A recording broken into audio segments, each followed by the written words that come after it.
dalam keadaan sehat walafiat ya. Nah, kali ini kami dari kelompok 8 akan menjelaskan tentang kebijakan moneter konvensional. Nah, sebelumnya kita kenalan dulu yuk. Pemateri pertama akan dibawakan oleh Vina Wardani. Nah, untuk pemateri kedua akan dibawakan oleh Muhammad Sandy. Dan untuk pemateri ketiga itu akan dibawakan oleh Saudara Khairul Tamimi. Yuk, simak videonya sampai akhir. Cikidot.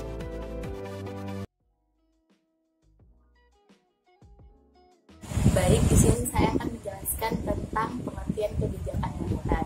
Nah, dalam Undang-Undang Nomor 23 Tahun 1999, kebijakan moneter adalah kebijakan yang ditetapkan dan dilaksanakan oleh Bank Indonesia untuk mencapai dan memelihara kestabilan nilai rupiah yang dilakukan antara lain melalui pengendalian jumlah beredar dan atau suku bunga. Selanjutnya, saya akan menjelaskan tentang tujuan kebijakan moneter. Pertama, itu ada stabilitas ekonomi, di mana suatu keadaan pertumbuhan ekonomi berlangsung secara berkali dan berkelanjutan. Yang kedua, itu ada kecepatan kerja, di mana kecepatan kerja meningkat apabila produksi meningkat. Peningkatan produksi biasanya diikuti dengan perbaikan nasib para karyawan ditinjau dari segi upah maupun keselamatan kerja. Stabilan harga. Harga yang stabil menyebabkan masyarakat percaya bahwa membeli barang pada tingkat harga sekarang sama dengan tingkat harga yang akan datang, atau dari waktu ke waktu adalah sama. Nah, yang keempat itu ada neraca pembayaran internasional. Dan neraca pembayaran dapat dikatakan dalam keadaan seimbang apabila jumlah nilai barang yang diekspor sama dengan nilai barang yang diimpor. Yang kelima itu ada menjaga stabilitas dan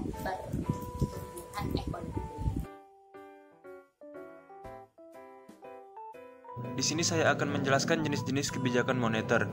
Yang pertama ada kebijakan moneter ekspansi. Kebijakan ini disebut juga kebijakan longgar. Pemerintah menggunakan kebijakan ini untuk meningkatkan atau menambah jumlah uang yang beredar. Pemerintah menggunakan kebijakan ini biasanya saat terjadi depresi, ekonomi, dan deflasi, atau kenaikan nilai mata uang. Nah, alasannya terjadi depresi ekonomi dan deflasi ini karena meningkatnya angka pengangguran, meningkatnya permintaan masyarakat akan suatu barang. Yang terjadi, hal ini pemerintah akan mengambil kebijakan untuk menstabilkan ekonomi agar perekonomian tetap terjaga. Selanjutnya, kebijakan moneter ekspansif bisa dijalankan dengan melaksanakan instrumen kebijakan politik, yang antara lain yaitu kebijakan operasi pasar terbuka, kebijakan diskonto, rasio cadangan wajib, kebijakan kredit selektif, kebijakan himbau moral, politik sinerging, devaluasi, dan revolusi. Selanjutnya ada kebijakan moneter kontraktif. Kebijakan ini diberlakukan atau memiliki arti mengurangi jumlah uang yang beredar. Alasannya kenapa diberlakukan kebijakan kontraktif ini bisa karena terjadinya inflasi. Kebijakan ini bisa disebut juga dengan kebijakan uang ketat, bermaksud untuk menjaga keuangan agar tetap stabil. Kebijakan suku bunga naik atau turunnya bisa dilihat dari permintaan masyarakat. Dari sini, Bank Indonesia selaku bank sentral akan mencetak uang, tapi sesuai permintaan dari masyarakat. Dari situlah bisa tercapainya target dari Bank Indonesia. Selanjutnya, manajemen kebijakan moneter. Adanya ketidakteraturan dan hubungan antara variabel dalam perekonomian seringkali membuat kita sulit untuk mengidentifikasi alur suatu kebijakan moneter untuk mencapai tujuannya. Sehingga banyak pihak masih terlihat bahwa mekanisme moneter seperti halnya black box. Dengan demikian, perlu kiranya kita sedikit mengurai dan memahami proses yang terjadi di dalamnya. Pada dasarnya, ada dua paradigma dalam memahami mekanisme transmisi moneter, yaitu apa yang disebut dengan paradigma uang pasif dan paradigma uang aktif. Perbedaan antara dua paradigma ini terletak pada penggunaan sasaran operasional yang digunakan dalam mekanisme moneternya.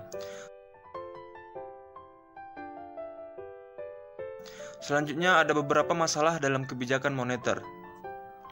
Masalah yang pertama yaitu menyangkut pilihan mengenai apa yang sebaiknya dijadikan sebagai sasaran antara atau intermediate target. Bagi kebijakan moneter, masalah kedua berkaitan dengan pilihan mengenai konsep uang beredar, yang mana yang paling baik sebagai sasaran. Masalah ketiga yaitu mengenai pilihan apakah kebijaksanaan moneter perlu dilaksanakan secara aktif atau lebih bersifat otomatis dengan mengikuti aturan umum tertentu. Dan masalah keempat yaitu yang berkaitan dengan perkembangan baru di dalam teori kebijakan moneter dan kebijaksanaan ekonomi makro pada umumnya. Nah, ini saya akan melanjutkan metode selanjutnya yaitu gerakan strategi kebijakan moneter. Kerangka strategi kebijakan moneter pada dasarnya terkait dengan penetapan tujuan akhir kebijakan moneter dan strategi untuk mencapainya. Secara prinsip terdapat beberapa strategi dalam mencapai tujuan kebijakan moneter. Masing-masing strategi memiliki karakteristik sesuai dengan indikator tentunya yang digunakan sebagai nominal, ansor, jangkar nominal atau semacam sasaran antara dalam mencapai tujuan akhir. Beberapa strategi kebijakan moneter terdapat moneter tersebut antara lain: 1. Pengetatan nilai tukar, 2. Penargetan besaran moneter, 3. Penargetan inflasi, 4. Strategi kebijakan moneter tanpa jangka yang tegas. Instrumen kebijakan moneter. Di dalam pelaksanaan kebijakan moneter, bank sentral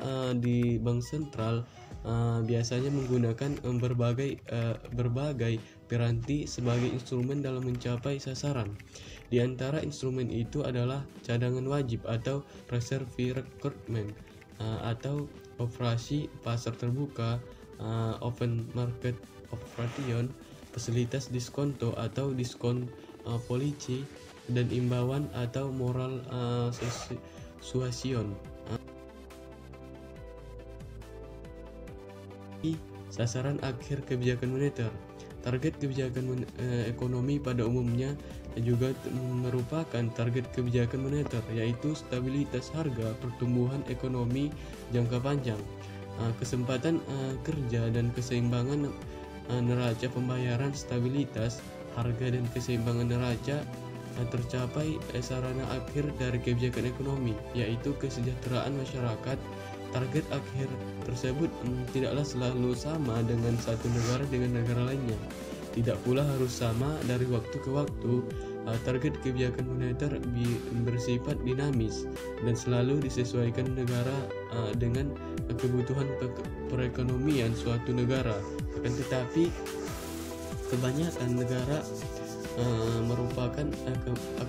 kebanyakan negara menetapkan 4 hal yang menjadi ultimate target dari kebijakan moneter, yaitu 1. Pertumbuhan ekonomi